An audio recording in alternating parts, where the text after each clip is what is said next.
en el Sucre. Yo me acuerdo que resolví la ecuación de Poisson. Fue algo bastante interesante porque esa es una ecuación diferencial no homogénea. ¿Ok? Y su implicación que tiene a nivel de cálculo para el electromagnetismo es muy importante. La ecuación de Poisson. ¿Ok? Eh, Me gusta bastante trabajar este tópico. De hecho, me apasiona mucho más trabajar esta parte de física que quizás hasta física 1. Y eso que física 1 me gusta. Entonces, se van a dar cuenta que en este aspecto yo soy mucho más detallista, mucho más dado a presentar este tópico de una forma bastante llamativa. ¿Por qué? Porque la ecuación de onda se trabaja a nivel cotidiano. Por ejemplo, un arpa, una guitarra, un cuatro, tienen cuerdas. Y los armónicos, que es precisamente lo que escucha, es la superposición de ondas mecánicas. Y se modelan con la ecuación de onda. La ecuación de onda también ustedes la toman en cuenta cuando escuchan los diferentes ruidos o vibraciones, mejor dicho, ruido no, vibraciones en las estructuras, por ejemplo, de un avión. También se utiliza para determinar hacer un cálculo teórico del movimiento. Bueno, yo no diría del movimiento, más bien de la forma como se propaga una onda electromagnética. Hay un estudiante una vez en el Sucre que me contó que la ingeniero, donde estaba trabajando él, ella empezó a captar un ruido, una vibración extraña en una estructura que estaba asociada con un aspecto eléctrico. Entonces ella le dijo a él, espérate un momento que déjame verificar eso. Y la forma de que ella verificó para poder establecer si ese ruido o esa vibración mala era buena o mala, era resolviendo la ecuación de onda.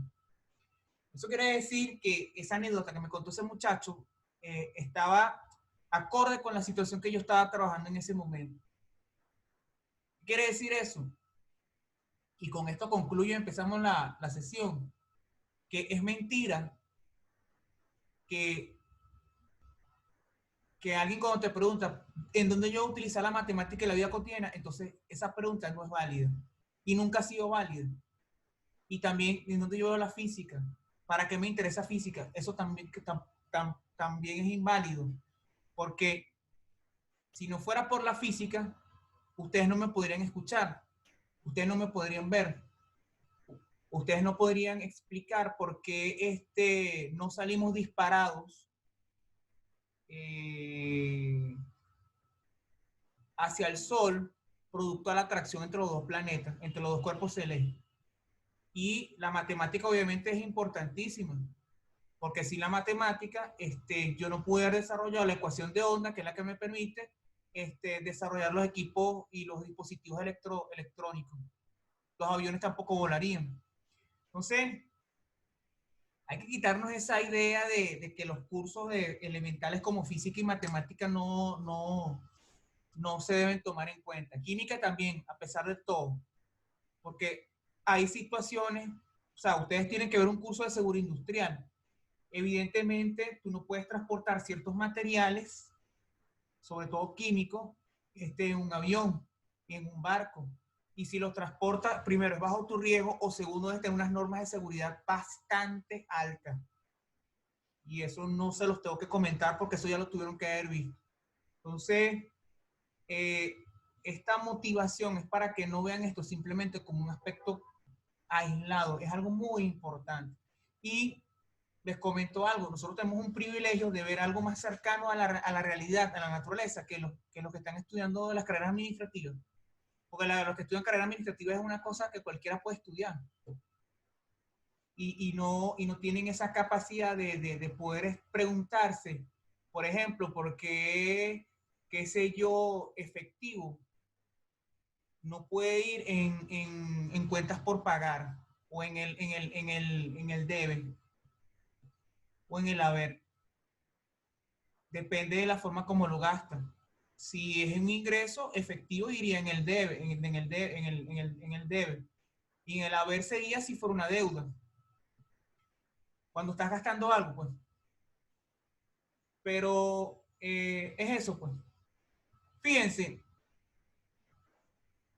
el tópico que quiero comentar ahorita, de hecho, yo les dije que buscaran, que leyeran el Piscuno. De todas maneras, ese libro se los tengo que dar para que lo puedan ir leyendo con mucho interés. Fíjense, nosotros tenemos varias ecuaciones diferenciales en derivadas parciales.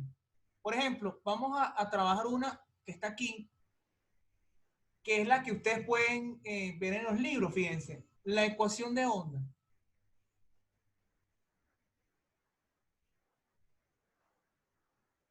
Por eso es que cuando uno trabaja la palabra o dice la palabra ecuación, ya sabe exactamente si tiene un conocimiento pleno de lo que significa trabajar física y matemática.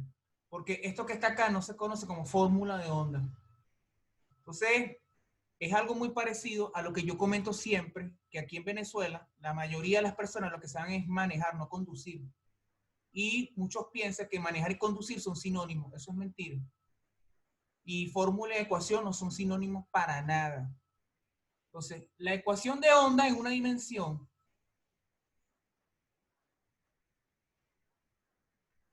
ojo, una dimensión es una dimensión espacial. Esto depende del tiempo. En realidad, la ecuación de onda que yo voy a colocar aquí ahorita no es una dimensión, es 1 más 1.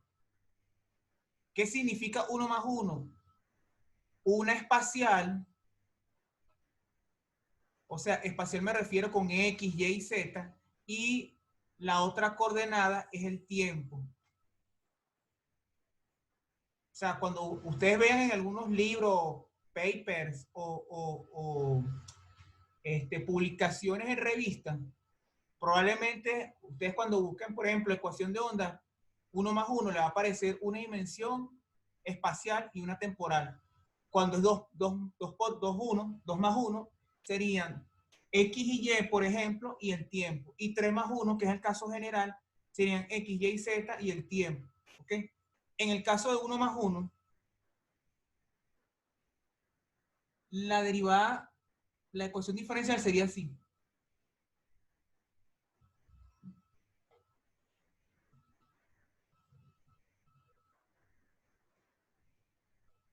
Fíjense que aquí hay algo muy llamativo. Y ese algo llamativo es muy interesante. Fíjense. Ustedes del lado derecho de la ecuación tienen una relación muy importante. Porque fíjense, la U que ustedes tienen allí es una función desconocida, que en este caso depende de X y de T. Por ejemplo, lo que vimos de X y de T, no, sí, X y T.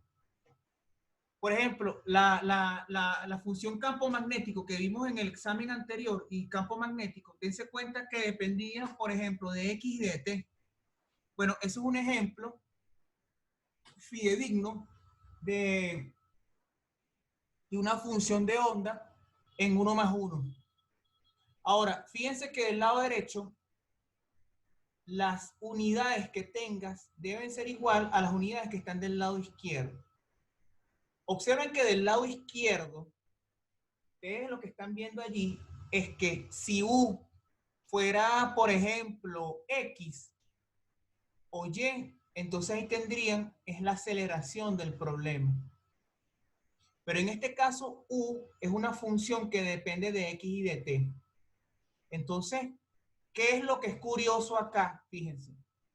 Nosotros estamos interesados en una función desconocida, obviamente que hay que buscarla, encontrarla, que se caracteriza por lo siguiente, que al derivarla dos veces con respecto al tiempo, es igual a esa misma función derivada dos veces con respecto a las coordenadas espaciales, multiplicadas por un factor llamado a cuadrado, c cuadrado, b cuadrado.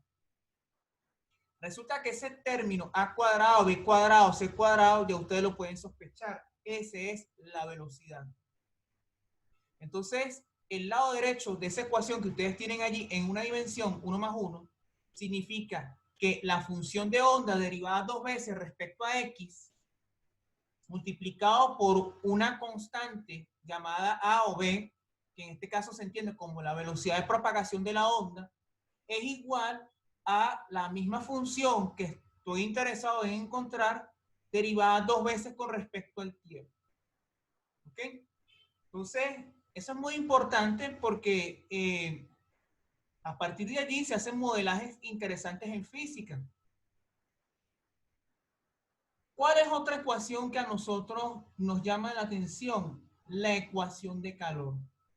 Lamentablemente, nosotros no vamos a ver esta en el curso. Nosotros vamos a ver esa ecuación de onda nada más. La ecuación de calor es precisamente algo muy parecido a la ecuación de onda, solo que la diferencia, ya ustedes se van a dar cuenta cuál es. Quiero que vean que la diferencia esencialmente es el orden de la derivación con respecto al tiempo. Fíjense que tienen el mismo a cuadrado de u, segunda derivada de u respecto a x, del lado derecho, pero del lado izquierdo solamente derivaste la función una sola vez con respecto al tiempo. La ecuación de onda, jóvenes, es tan importante porque a partir de allí tú puedes modelar problemas que están relacionados con transferencia de calor.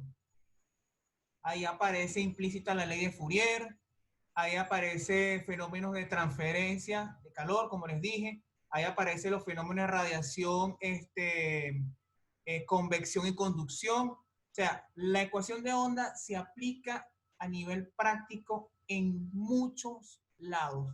Y tanto en física como en ingeniería, esta ecuación es importantísima. Porque, por ejemplo, si tienes una plancha y de este lado tienes una temperatura, del otro lado tienes otra temperatura, y resulta que la función en ambos lados es distinta, entonces ahí debe haber una propagación en una dirección. Y, y es evidente que, como nosotros ya sabemos y como se les explicó a ustedes en el trimestre pasado, los sistemas van a evolucionar de ir del sistema con una mayor energía a otro sistema con el de menor energía para buscar el equilibrio térmico. Nunca es al revés. O sea, tú nunca vas a pasar de un sistema que está más frío a otro más caliente. Eso es imposible. Eso contradice mucho, y de hecho, principios básicos de la física elemental, pues. Pero si puedes pasar de un sitio con una mayor temperatura o con un mayor reservorio de energía a otro con un menor reservorio de energía. Porque la idea es que el sistema permanezca en equilibrio o busque el equilibrio como tal. Eso es esa es la ley cero de la termodinámica. ¿Ok? En el caso de la ecuación de onda, ya les comenté sus aplicaciones a nivel práctico, estudio de todos los fenómenos ondulatorios, ya sean en vibraciones mecánicas, como ya la vimos antes, o vibraciones eléctricas. ¿Sí? Tengo la ecuación de Laplace,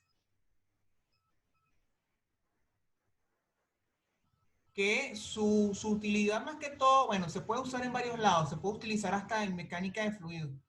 Yo la he trabajado cuando el fluido no es compresible, pues, cuando la divergencia del campo es igual a cero. Cuando la divergencia del campo es distinto de cero, el fluido es compresible y no...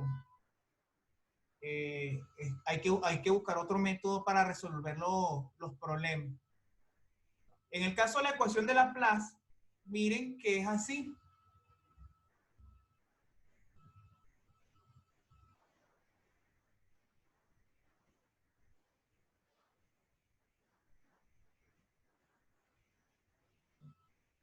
Van a ver que la diferencia entre una y otra es bastante evidente.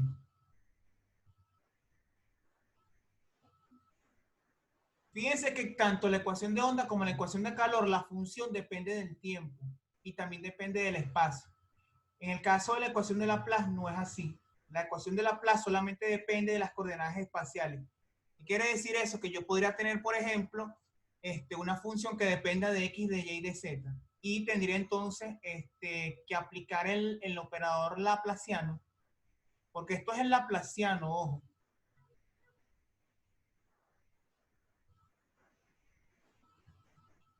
Y de allí viene la palabra ecuación de Laplace. Esto se conoce como laplaciano.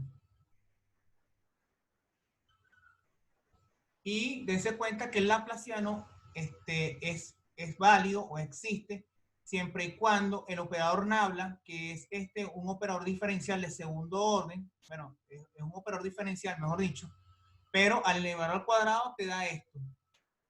En realidad no sería elevarlo al cuadrado, sería multiplicar nabla por nabla escalarmente y te daría nabla cuadrado. Pues. La ecuación de Poisson es esta.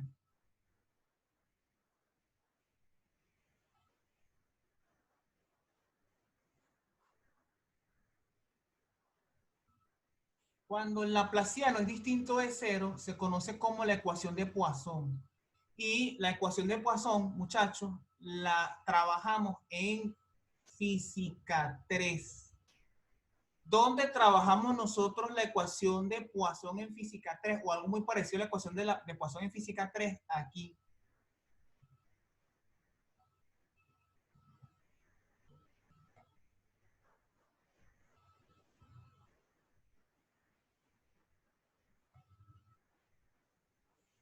En la ley de Gauss. Nosotros trabajamos ahí una ecuación parecida a la ecuación de Poisson, pues. ¿Ok? Esta parte del curso, como les comenté, es muy importante porque eh, a mí me gustaría que estuviesen la posibilidad, muchachos, de ver exactamente que la matemática y la física se unen de una forma que cuando la ves, dices, oye, tiene su aplicabilidad, pues, porque fíjense, por ejemplo, en el caso de la ecuación de calor, yo también les podría decir que además de estudiar fenómenos de difusión, hasta de fusión, de transporte, en, en todo lo que tenga que ver con fluido y todo eso, porque en un fluido también puede haber calor, pues. Se puede utilizar, por ejemplo, para las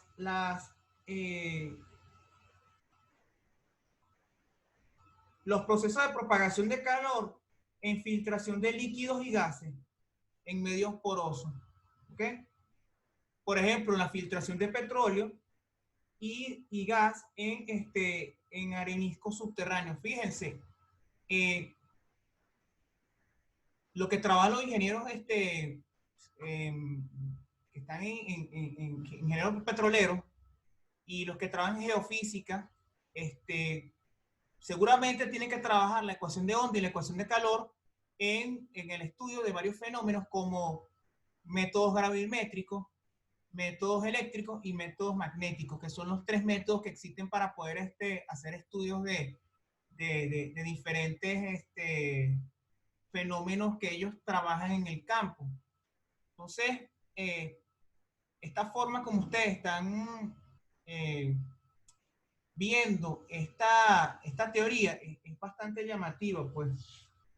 Y yo, por ejemplo, para concluir, les podría decir, por ejemplo, que en el caso de la ecuación de Laplace, se puede utilizar para difusión, hidrodinámica y tiene bastantes aplicaciones en la vida cotidiana. ¿Ok? Voy a salirme de aquí.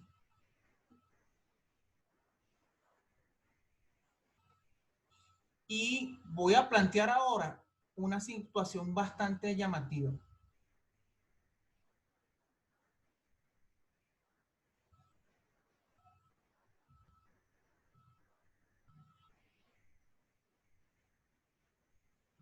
Fíjense,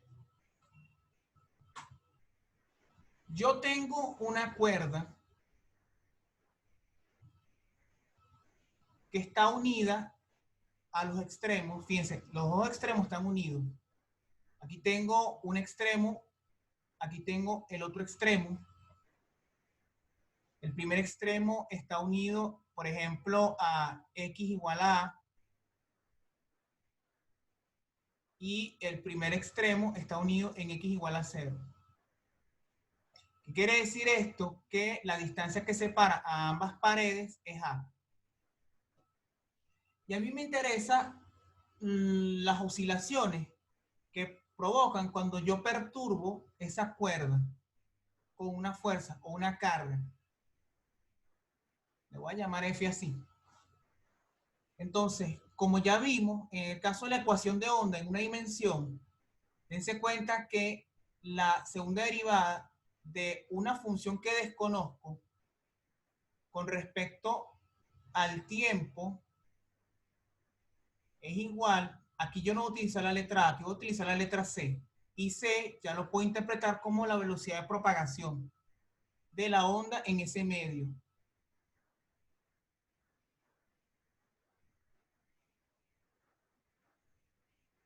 ¿Ok? Entonces, esta es una ecuación diferencial de segundo orden en ambos lados. Ahora, con lo que hemos visto hasta los momentos, resolución de ecuaciones diferenciales no es posible resolverlo. ¿Por qué? Porque yo directamente, como si U tiene una dependencia de X y del tiempo, probablemente la separación de variables no vaya a ser tan sencilla. O la agrupación, mejor dicho, la separación de variables sí la podemos hacer. Y ya vamos a ver cómo. Como la U tiene como argumento, por ejemplo, X y T, entonces probablemente la agrupación no vaya a ser tan fácil. Y además hay que recordar que la U es una función desconocida. ¿Ok? Ahora bien, en este caso vamos a proponer la siguiente solución. Aquí entonces propongo una solución. Esa solución que yo voy a colocar acá la voy a proponer de la siguiente forma. Primero, voy a tener una función que dependa exclusivamente de X. Y la voy a multiplicar por otra función que dependa exclusivamente de T. Luego, hago la derivada con respecto a X. Fíjense que esa función que yo tengo allá es una función, no es X, ¿ok? Y como es una función, simplemente lo que hago es derivarla. Ok, la derivada, bueno, la derivamos. Listo. Observen que T me queda igual porque T no depende de X. T queda igualito. Aplico nuevamente ese criterio porque debo observar que aquí está una segunda derivada. Entonces aquí nuevamente,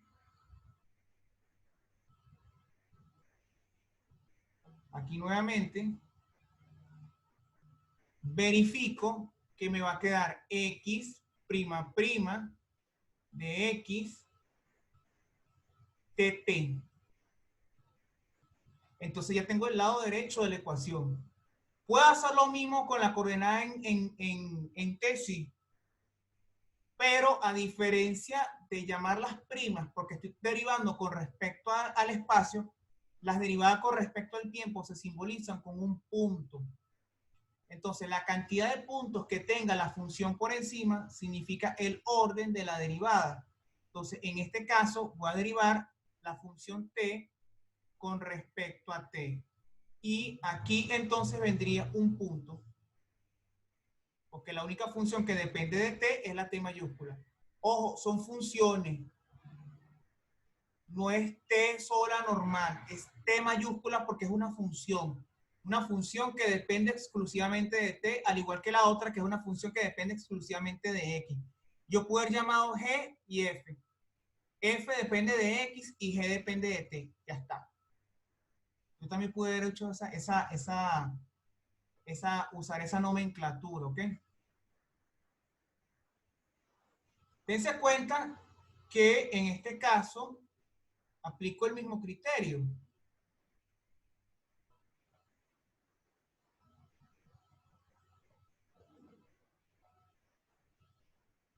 Y tengo ahora este lado que está acá. Entonces, aquí coloco un luego. Y miren qué nos queda. Del lado izquierdo queda esto. X, T punto punto.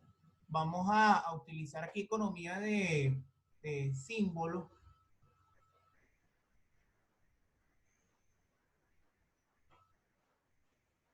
Para no estar escribiendo eso todo el tiempo.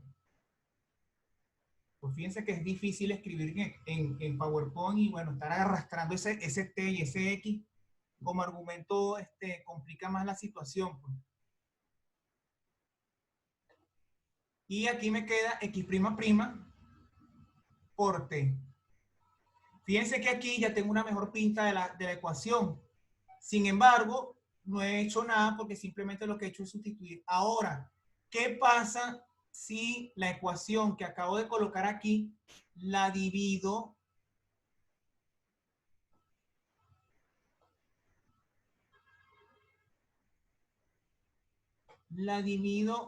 entre U?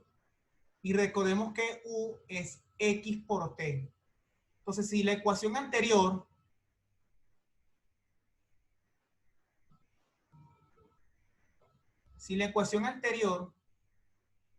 que es lo que me faltó colocar aquí, la divido entre U, que es XT, fíjense que me queda. Si yo divido esta ecuación que está acá entre esto, me va a quedar lo siguiente. Fíjense, esta X sería con esta X. Entonces aquí me quedaría T punto punto entre T. Y aquí C cuadrado queda como C cuadrado. Y aquí X' por T entre esto se va T con T y me quedaría X' entre X. Aquí sí ya hice la separación de variables. Entonces dense cuenta que de un lado tengo todo aquello que depende exclusivamente del tiempo y del lado derecho yo obtengo todo aquello que depende exclusivamente de X. Ahora, es necesario para mantener dicha igualdad, para que esto que ustedes tienen aquí sea igual a lo que tienen acá, porque es evidente que las unidades que yo tengo acá no son las mismas de este.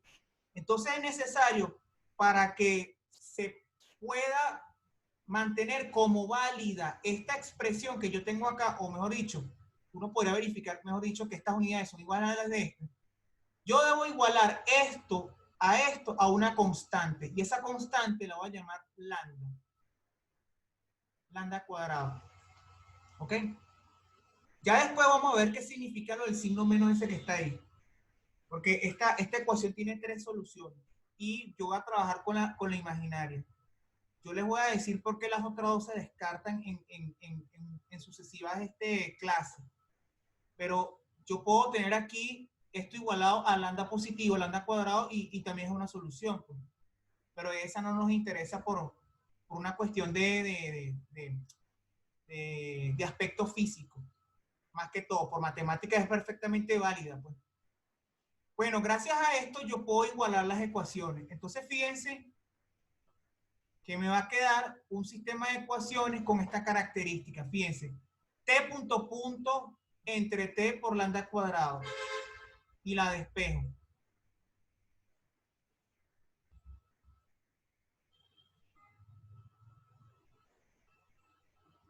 Y tengo otra. Que en este caso sería este C, vamos a colocar mejor este C cuadrado aquí. Vamos a colocar mejor este C cuadrado aquí, fíjense. Esta C cuadrado, yo lo voy a pasar para acá dividiendo, ¿ok?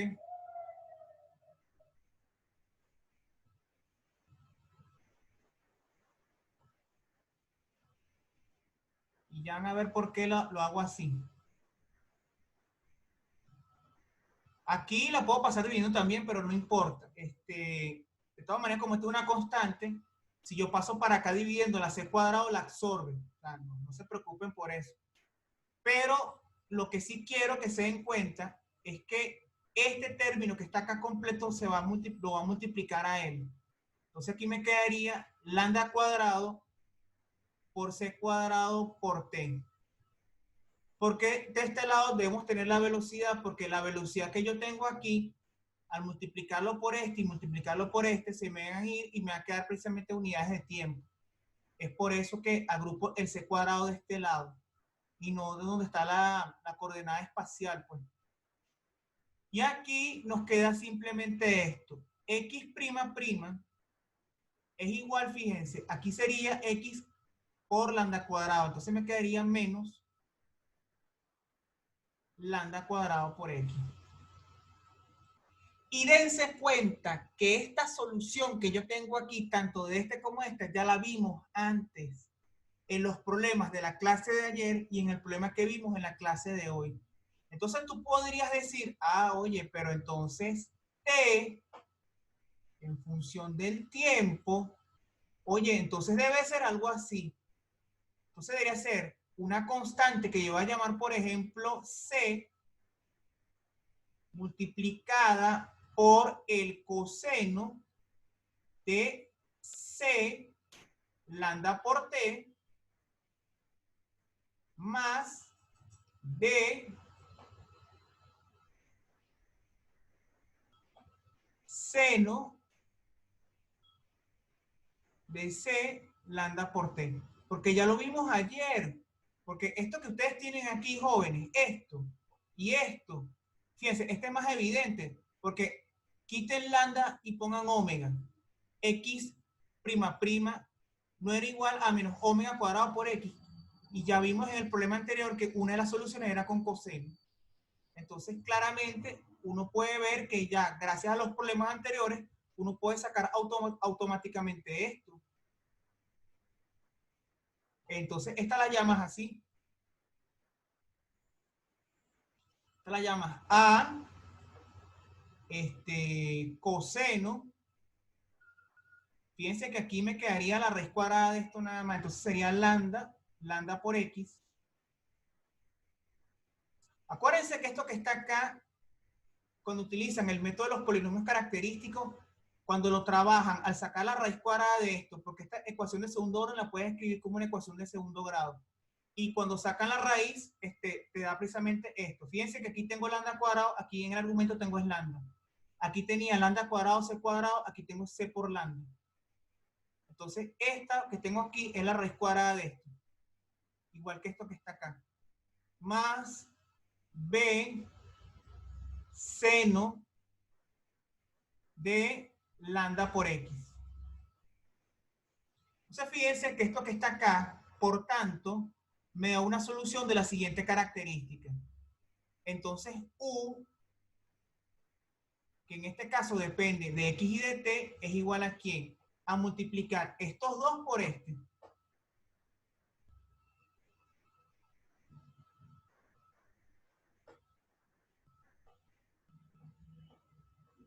Sería entonces esto que estoy colocando aquí.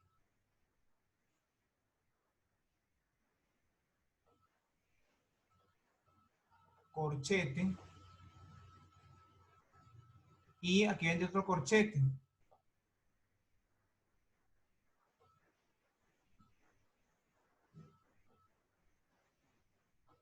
Observen, jóvenes, que en este caso, a nosotros lo que nos interesa es, aquí me faltó la C, sería C lambda por T. En este caso lo que nos interesa es determinar cuánto vale A, cuánto vale B, cuánto vale C y cuánto vale D. ¿Y cómo determinamos cuánto vale A, cuánto vale B, cuánto vale C, cuánto vale D? Bueno, lo determinamos por medio de las condiciones de frontera y las condiciones iniciales. Entonces, las condiciones de frontera son estas que yo impongo sobre la frontera. ¿Cuáles son las fronteras? X igual a 0 y X igual a A.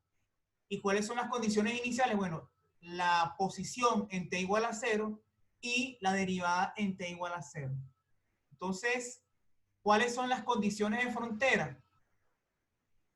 Como tengo A, B, C y D, que son 4 constantes, entonces necesito 2 condiciones de frontera y 2 condiciones iniciales. Las condiciones de frontera son X evaluada en 0, que por ejemplo puede ser igualado a una función. Vamos a poner que en este caso, aquí hay que tener mucho cuidado porque yo podría tener aquí condiciones mixtas, condiciones de Dirichlet o condiciones de Neumann. Las condiciones de Neumann son con las derivadas y las condiciones de Dirichlet son con las funciones sin derivar. Y las condiciones mixtas es una frontera derivada y la otra sin derivar. Entonces, en este caso yo voy a tener solamente, por ejemplo, condiciones de Dirichlet, el matemático alemán, pues.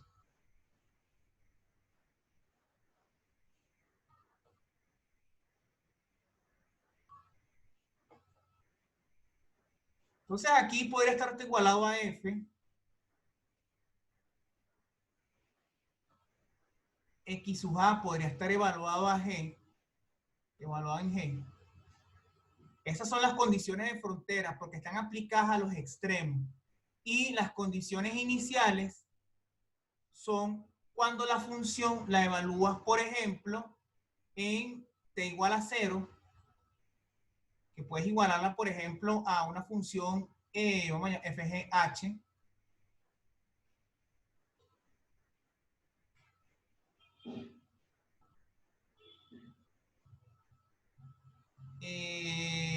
No, bueno, ahí no le voy a poner forma. Vamos a quitar esto mejor.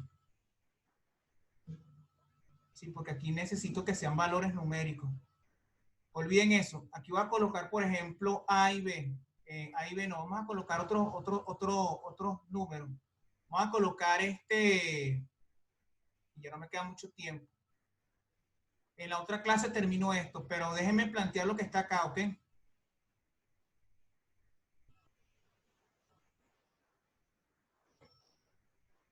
FG. Esto lo voy a igualar a F mayúscula y a G, que son números, ¿ok? En la siguiente clase voy a resolver esa ecuación completa, ¿ok? Nos vemos en la tarde a las 4:15 para el examen, ¿sí? Ok, profe, perfecto. Buen provecho. No, profe.